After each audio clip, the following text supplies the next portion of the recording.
구독자 여러분 안녕하세요. 암호화폐 시장의 호재를 전해주는 유튜버 레이워크입니다. 영상을 제작하는 현재 시간은 11월 23일 오후 9시입니다. 오늘은 리플의 대형 호재 소식이 전해졌기에 함께 알아보고자 영상을 제작하게 되었습니다. 리플의 주요 기술력인 ODL에 대한 개념도 함께 공유할 예정이니 영상 끝까지 시청해주세요. 영상 바로 시작합니다.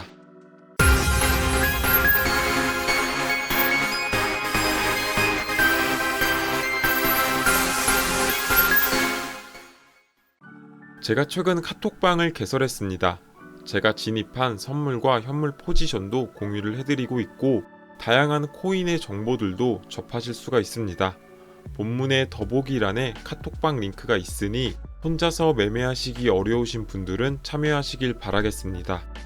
이어서 지난 시간에는 제네시스 트레이딩의 인출 중단에 대한 영상을 소개해드렸습니다.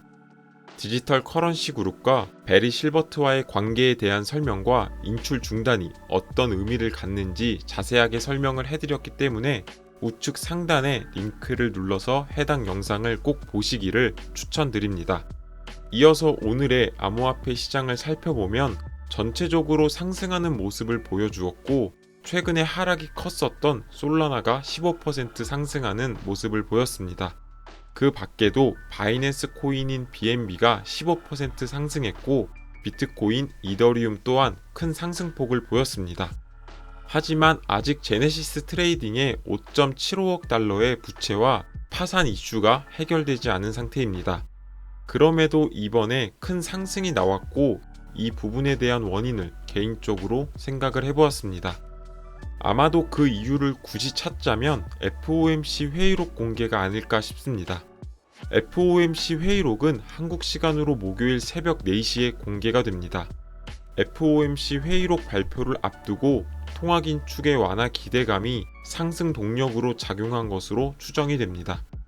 통화 긴축의 완화 기대감이 발생이 된 이유는 클리브랜드 연방준비은행 총재가 한 멘트 때문입니다. 1970년대와는 달리 현재의 장기 기대 인플레이션은 잘 고정돼 있다고 발언하면서 시장의 불안감을 해소했습니다. FOMC 회의록은 큰 변동성을 가질 것이기 때문에 투자하시는 분들은 해당 일정 참고하시길 바라겠습니다. 이어서 오늘의 메인 소식인 리플에 대해서 알아보도록 하겠습니다. 최근 리플에 큰 호재 소식이 등장했습니다. 내용을 살펴보면 뱅크 오브 아메리카가 리플의 국제 송금 서비스인 ODL을 위해서 리플과 SEC와의 소송이 끝나길 원하고 있다라는 내용입니다. 데일리 호들에 따르면 소송이 끝나기를 기대하고 있다는 내용을 브래드 갈링 하우스에게 전달했다고 밝혔습니다. 뱅크 오브 아메리카는 미국의 대형 금융회사로서 전 세계 40여 개 이상의 나라에서 영업을 하고 있고 미국 4대 은행에 속합니다.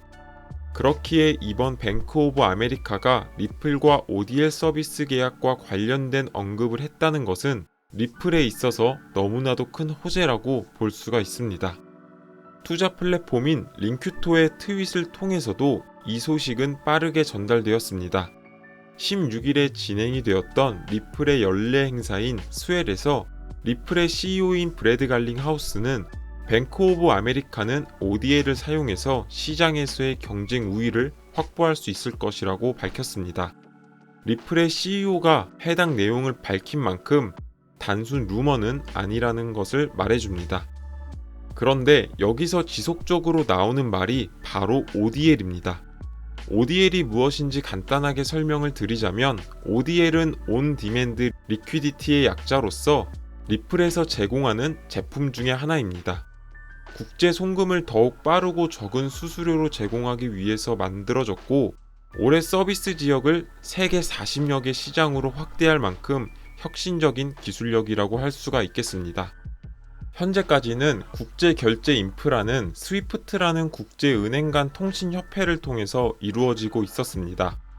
40년가량 세계의 송금 시스템을 독점해 오고 있으며 이번에 러시아가 전쟁으로 인해서 스위프트 결제망에서 배제가 되면서 금융제재를 당하기도 했습니다. 스위프트는 금융계의 핵 옵션이라고도 불리고 있는데 그 이유는 수입 대금이나 수출 대금을 받을 수가 없기 때문입니다. 그만큼 스위프트는 중요한 국제 거래망이며 보시는 것처럼 돈을 해외로 보내기 위해서는 필수적이라고 할 수 있겠습니다. 스위프트망을 자세하게 살펴보면 송금은행으로부터 다양한 중개은행과 수취은행을 거치게 됩니다. 여러 단계를 거쳐야 하는 만큼 실제로 송금에 걸리는 시간이 3일에서 5일로 굉장히 긴 편입니다. 안정성은 높지만 느린 속도와 높은 수수료가 큰 단점으로 지목되어 왔습니다. 실제로 $200를 송금하면 수수료가 $14나 된다고 하며 이는 7%에 가까운 큰 금액입니다.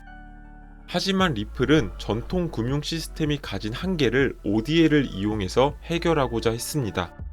ODA를 이용하면 기존의 복잡한 스위프트의 과정이 단순화되면서 수수료와 시간을 절약할 수가 있습니다. 은행에서 돈을 송금하면 이는 리플의 ODL이라는 시스템을 거쳐서 원화로 바뀌게 되고 수취은행으로 전달이 됩니다. 이 과정이 총 5초도 걸리지가 않고 수수료 또한 굉장히 저렴합니다. 이 부분은 리플을 거래소로 전송해 보신 분들이라면 다 아실 것이라고 생각합니다. 또한 블록체인으로 저장이 되기 때문에 위조나 변조가 거의 불가능하고 투명하게 누구나 기록을 확인할 수가 있다는 장점이 있습니다. ODL이라는 좋은 기술력이 있기에 리플은 나날이 성장하고 있습니다. 리플은 3분기 시장 보고서를 발표했는데 이를 보면 리플이 얼마나 대단한지 다시 한번 느낄 수가 있습니다. 리플은 2분기에만 ODL을 통해서 4억 890만 달러, 그리고 3분기에는 3억 달러의 순수익을 창출해냈습니다. 또한 ODL이 전 세계적으로 확장이 되면서 ODL의 매출이 획기적으로 증가한 것을 볼 수가 있습니다. 앞으로 리플은 SEC와의 소송이 마무리가 된다면 얼마나 더 많은 기업들과 파트너십을 맺을지 더욱더 기대가 되는 것 같습니다. 소송에서 패배하거나 승리하거나 승패 여부에는 관계없이 소송이 마무리만 된다면 뱅크 오브 아메리카를 등에 업은 리플이기에 앞으로의 성장세는 걱정하지 않아도 된다라고 생각합니다. 리플은 최근 소송 승리에 대한 기대감으로 1.8달러까지 상승했다가 FTX 사태 그리고 루나 사태를 겪으며 0.37달러까지 하락한 상태입니다. 하지만 리플은 소송이 마무리가 되면 과거의 최고점인 4달러를 돌파할 가능성이 크다라고 생각합니다. 현재의 저점은 다시 보지 못할 저점이 될 것이라고 생각이 되고 구독자분들께서도 꾸준히 물량 모아나가시길 추천드립니다. 오늘의 영상은 여기까지입니다. 오늘은 리플의 다양한 호재와 ODL이란 어떤 기술인지 함께 알아보는 시간을 가졌습니다. 투자에 있어서 큰 도움이 되셨으면 좋겠습니다. 해당 영상이 도움이 되셨다면 구독과 좋아요 버튼을 눌러주시고 다음 코인 분석 때 뵙도록 하겠습니다.